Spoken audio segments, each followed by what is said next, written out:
અને અમદાવાદના Rajasthan સ્કૂલને DOA notice ફટકારી છે। સ્કૂલમાં એસી લગાવવા વાલીઓ પાસેથી પૈસા લેવામાં આવ્યા। વિદ્યાર્થી દીઠ 1000 રૂપિયા ઉઘરાવતા નોટિસ આપવામાં આવી છે। પૈસા પાછા કરવા ડીઓએ આદેશ પણ આપી દીધા છે।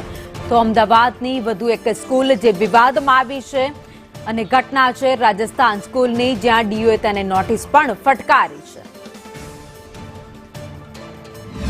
વાલીની ફરિયાદને ધ્યાને લઈ અમે તાત્કાલિક અસરથી શાળાને કારણદર્શક નોટિસ આપી ખુલાસો માગ્યો છે। અને બીજું કે વાલીઓને કોઈપણ પ્રકારે આ દબાણ કરી ડોનેશન ના ઉઘરાવાય એવું સ્પષ્ટપણે જણાવ્યું છે। બહારથી તમે સંચાલક મંડળ દાન મેળવી શકે છે, પરંતુ વિદ્યાર્થીઓમાં વાલીઓમાં ઘણી વખતે કમને પણ દબાણપૂર્વક સ્વૈચ્છિક રીતે પણ લેવાનો પ્રયત્ન કરીએ તો પણ દબાણ હોઈ શકે એવું લાગે છે। એટલે એવી બાબતોને અમે સખત શબ્દોમાં વખોડીએ છીએ અને સંસ્થાને કહ્યું છે કે આ પ્રકારે જે કંઈ રકમ લેવામાં આવી હોય પરત કરો।